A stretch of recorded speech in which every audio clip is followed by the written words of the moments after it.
Okay, eto na. Sa engine tayo, no? Tignan nyo, ha. Dahil nakita nyo, naglalawa yung mga langis. Tignan mo to.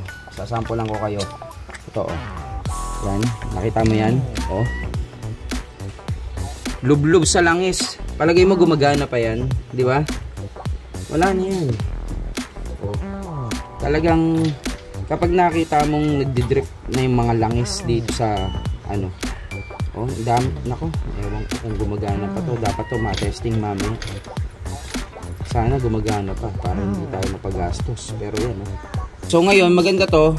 Sarado ko muna. Kasi papasok sa loob ng piston eh. Papasok sa loob ng piston to. Papasok.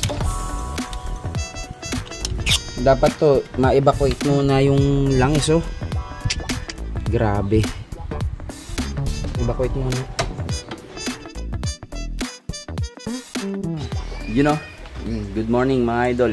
Ito medyo konting PMS lang tayo. Nakita nyo naman, nakabaklas yung bumper kasi may mga kulang na parts. Ito papakita ko sa inyo. Tapos kung ano yung mga gagawin natin. So lahat ng madadaanan, pwede linisin. Dilinisin na rin natin. Pero ito yung target ko talaga eh. Tara, pakita ko muna sa inyo. Ito, papalitan ko ng spark plug. So 8 spark plugs yan. Nandito, yan o. Kasi ito, no? So ang hirap baklasin. Pero nakita ko, kung papansinin mo, daming tagas dito, tagas doon. Makikita nyo mamaya yan pag nabuksan. So, bala ko palitan yung gasket cover dito. Yung ano, valve cover gasket. Yun dito yun.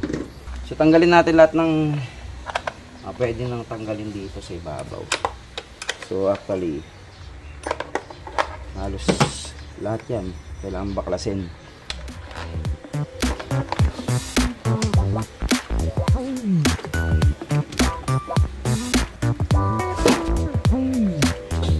Ito airbox, tanggalin na rin natin.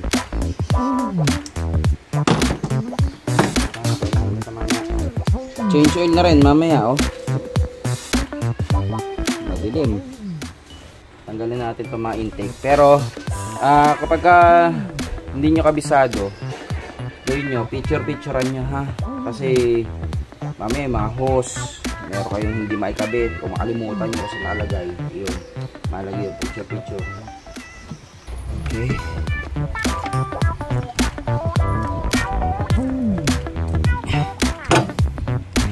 Oh, throttle body. Oh. Yung mga yan, pwede mo linisin. IACB, no? Ito yung para sa idle. And then ito yung TPS. Ito I think sa purge to eh. I-check ko purge valve ng sa ano, sa charcoal canister ng tank vapor. Yeah. I think nalinis ko na to noon eh.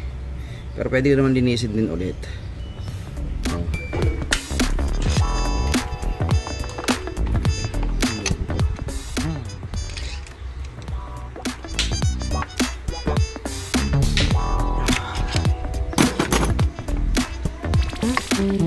Meron ditong kumukontra sa likod. Isa.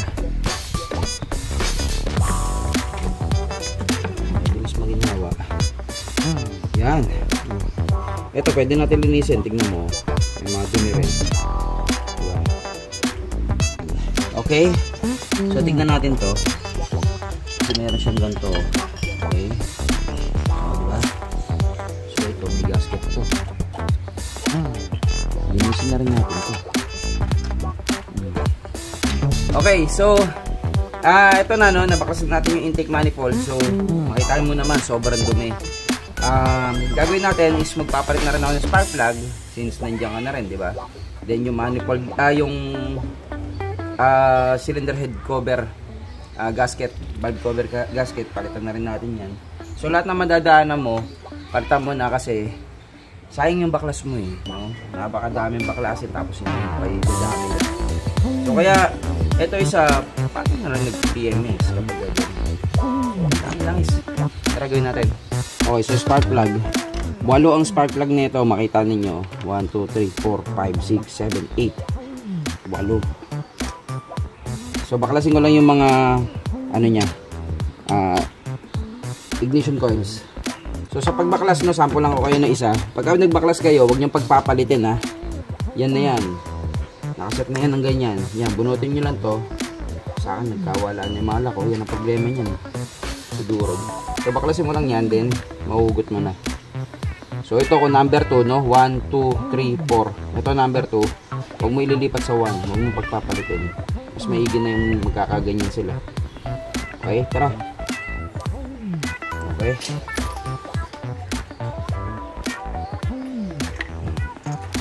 Okay, ito na. Sa engine tayo, no? Tignan nyo, ha. Dahil nakita nyo, naglalawa yung mga langis. Tignan mo to. Sasampulan ko kayo. Ito, oh. Yan. Nakita mo yan? Oh. Lublub sa langis. Palagay mo gumagana pa yan. Di ba? Wala na yan. Oh. Talagang kapag nakita mong nagdidrift na yung mga langis dito sa ano. Oh, dami. Nako, ewan ko kung gumagana pa to. Dapat to matesting mamaya. Sana gumagana pa para hindi tayo mapagastos. Pero yan, oh. Nako. Anyway, yan, no?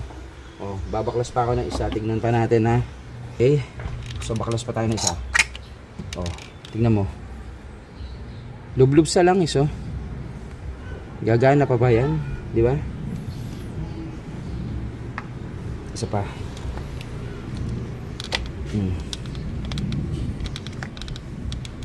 Ito medyo lang. Ito yung number 1. Oh, nako. Oh. Dami, oh. Yan, no, mga idol, nakita ninyo, no? So, pagka medyo lack of maintenance, actually kasi ito sasakyan na to, alam niyo na makaka-aware ko lang nito, eh. And hindi ko pa masyadong napagtutuunan ng pansin, pero ito na nga. PMS is the key. Nako, tingnan mo naman. Pati efficiency, palya, pabago-bago na minor, all in, nandoon, no? So, actually, parang yung gumagana na lang dyan is yung ano dito, yung ignition dito. So kasi sa IDSI is 8 spark plugs, then 8 ignition coil. So dual sequential. So ibig sabihin, pag tira ng isa, titira isa.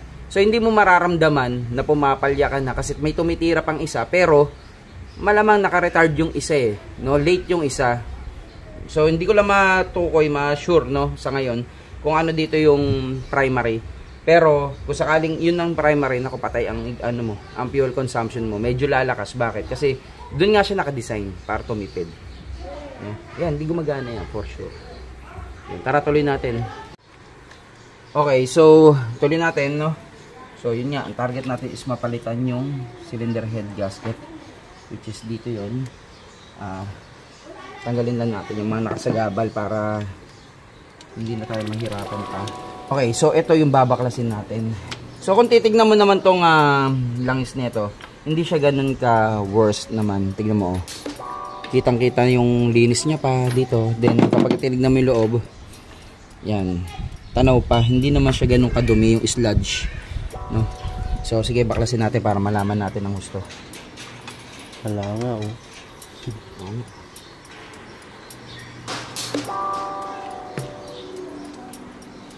Tanggal na natin mga tornilyo niya dito. So check natin, no. Ay, pa pala yun. Oh. Alright. Oh. Kung sludge ang pag-uusapan, mga idol, medyo minor pa to. Though, may sludge, pero hindi kasi lalanang sa iba.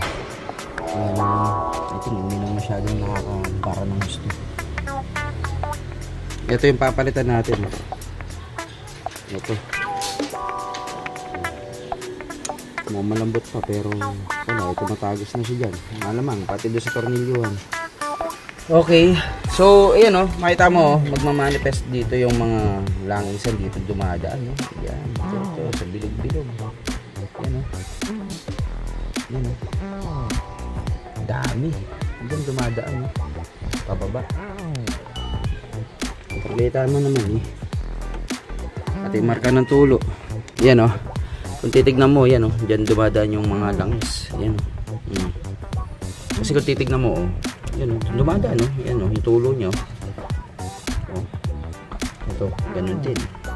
Ito, ganun din. Ito ng langis. Yung spark plug na kawawa naman. So, lilinisin natin lahat yan. Tara, tagalin natin spark plug. Yun. So kung titignan mo nga no, nako, pagka bumukas ka ng ganto, makita mo talagang ano yan, namumuo yung mga parang ganto. Ito is sludge to eh. Yan o, yan. Namumuo yung ganyan sa loob.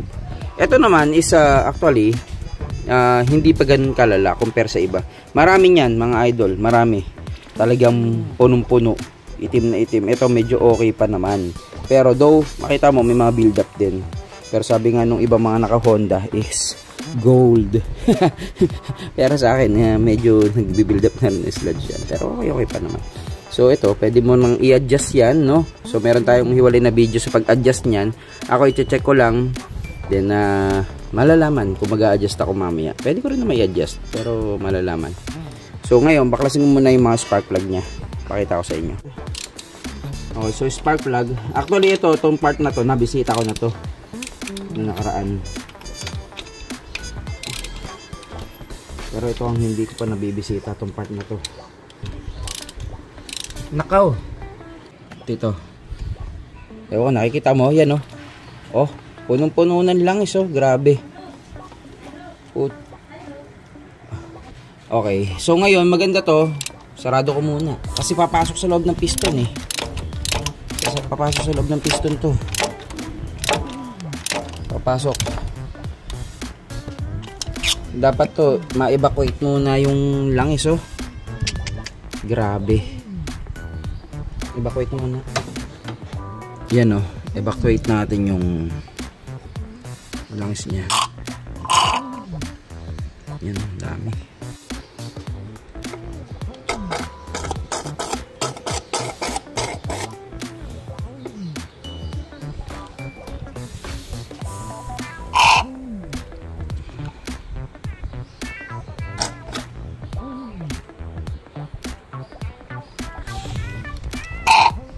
So improvise lang na pang-evacuate. Ito. Ito, hindi wala ito masyado. Ito rin to.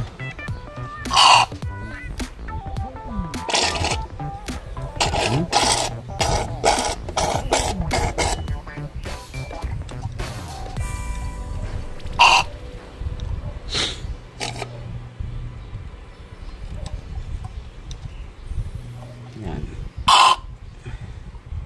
Tirahin ko na hangin yung mamaya. Yun, so i-evacuate nyo lang yung mga langis para hindi pumasok dun sa loob ng piston. Yeah. Tingnan natin. Yun, medyo malaki na nawala dyan. Doon sa kabila. Ito. Yan, pwede na yan. So, bugaan natin ng hangin para angatan yung langis. Yan.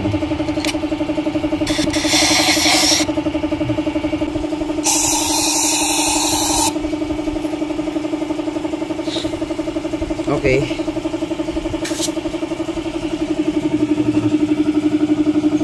Minimal na yan. Okay. Okay, pwede na tayo mag-try ng isa. Baklasin na natin. Iwagan ko muna.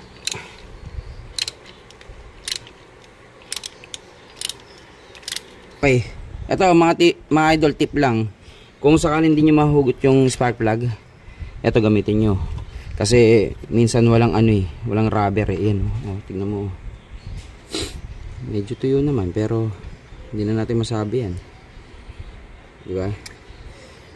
Yun, gamitan nyo ng yung ignition coil, pwede yun. Kasi karaniwan sa pagtanggal ng ganito, may rubber yun. Dapat yan, pagkatanggal mo, masasama na dito eh. Kaso nawala na yung rubber neto. So, ganun ang gamitin nyo.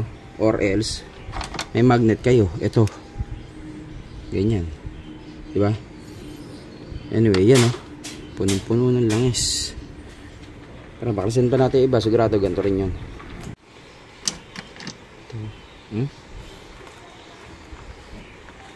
Feeling ko di na gumagana yan eh. Lub-lub sa langis eh. Oh.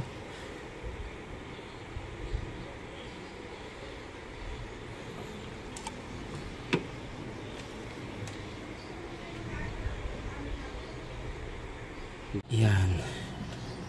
Medyo natuyo na natin yung loob. Ito. Yan. Yun. Pwede na yan. Yun. Pwede na. Yun. Ito. Ano yan? Degreaser mga idol. Para pumuti lang.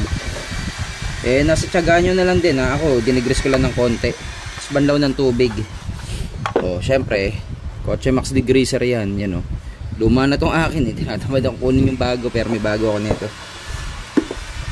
Yan.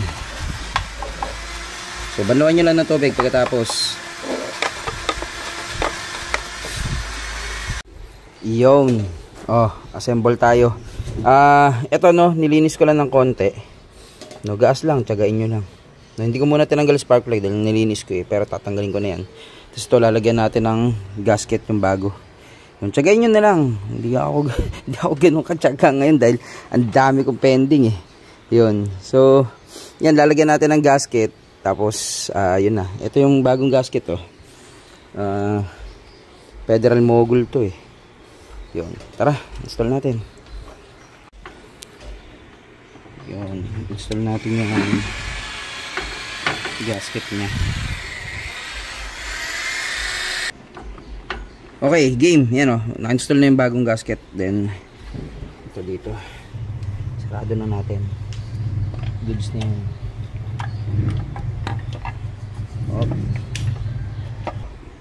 Okay, so change spark plug tayo. Ang kinabit ko, yung dati is BKR 5E. So ito is BKR 6E11. So ngayon bakit 6E? Yung 6E kasi is yung colder plug kung tutusin. No? Kung hindi ako nagkakamali ganun. No? So mas mataas ang tolerance nito sa init. No? Kasi kapag kunyari nag-iridium ka, mas mataas dapat ang tolerance nun. Pero dahil nga mataas siya, hindi dapat matutunaw yung tip. Pero yung ginawa ko nung nakaraan, Avanza, natunaw yung mga tip. Ako regular lang ikakabit ko. Tara, install. Okay, sa pag-insert nga pala ng spark plug, no? Igaganyan mo hanggang sa pinaka malayong kaya mo kasi dapat dahan-dahan lang yung hulog kasi baka tumama ng ganun eh dumikit yung ito lalo na kung malalim. Baka dumikit yung gap. So dapat i-smoothan mo lang yung hulog. Yan. So sa paghigpit, no? Pagkabago iba ang style. So higpitan mo lang ng ganyan. Hintayin mo tumama yung base nya. Pakiramdam mo.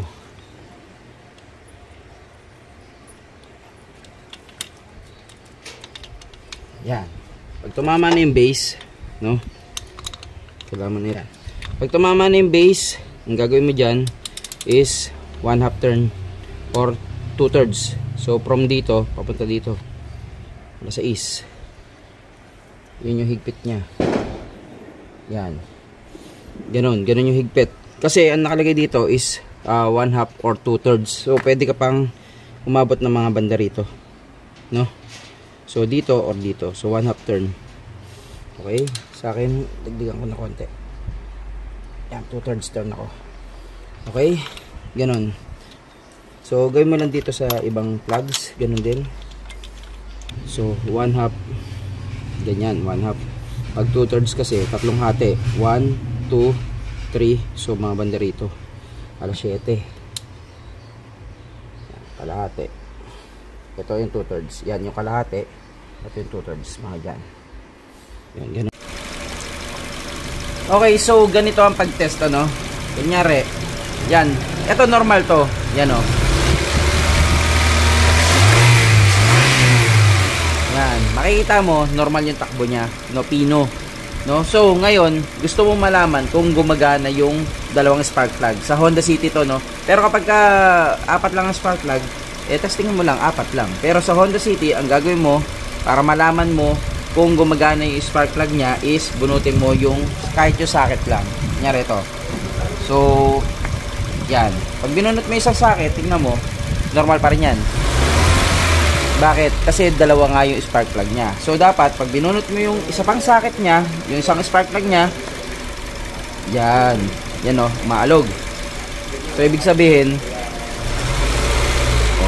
palyado na siya kasi dalawang spark plug ang hindi gumagana, no? So ngayon, dapat pagka binalik mo yung isa, titino, no? Titino.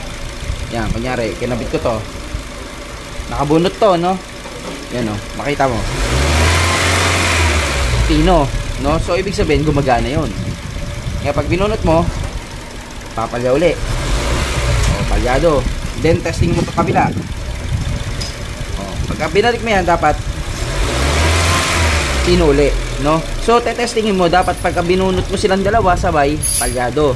Pagka kinabit mo, kahit ano sa dalawa, dapat titino. Pagka kinabit mo, tapos hindi tumino, ibig sabihin, yung spark plug na yun is sira or yung ignition coil niya. Ito yun. No, maaaring yun nasira dahil nga 'di ba nalublob, no? So ganun ang pag-detect kung gumagana yung spark plug. So dapat dalawa gagana, no? Titino siya kahit ano yung nakakabit sa kanya. Yun. So gagawin mo yan sa 4 na spark plug, no? O sa 4 na piston sa 8 spark plug. Yun. So kung ang sasakyan nyo is dalawa lang, kunyari mga BIOS, yan, mga ganyan, is 4 lang ang spark plug nun. Dapat pagka binunot mo yung isa, papalya. Pag binalik mo, titino, no? Doon mo madidetect kung gumagana yung spark plug niya at yung ignition coil. Yun, ganun ang technique. At yun na nga mga idol, no? So na-test ko na to, no? Yung 8 spark plug is gumagana naman. So yun nga, no? Kunyari meron kayong mga BIOS, ganyan, Mirage, yan. So meron yung mga tig-isang spark plug lang kada piston. So kapag kayo, no, magte-test kayo, kung gusto niyo malaman kung gumagana siya, is dapat kunyari pino yung takbo niya, no? Pag binunot nyo, dapat magbabago yung takbo. So jag papalya siya kasi nga minimispire nga dahil nga bunot yung spark plug, parang gano'n ang nagiging analogy nun. Pero pag binalik mo yung connection niya, dapat titino ulit, no? So dun din malalaman mo, kunyari naman, no, ang eksena sa'yo is umaalog siya, palyado, daglag. Gusto malaman kung anong spark plug yung sira, dapat pagka bumunot ka, may magbabago, papalya siya. Pero kapag yung isang binunot mo hindi nagbabago minor, palyado pa rin, no, dapat mas papalya, kumbaga dapat ganun dahil nga napipilay siya. Hindi nagbabago, yun, ibig sabihin patay isang spark plug na yun. Ganun. So sa Honda City naman is 8. So kailangan bunutin mo yung dalawa, no? Then ibalik mo isa, balik mo yung isa, tig-isa, no? Malalaman mo kung nagre-respond. Yung parang ganun, yung response niya ang mahalaga.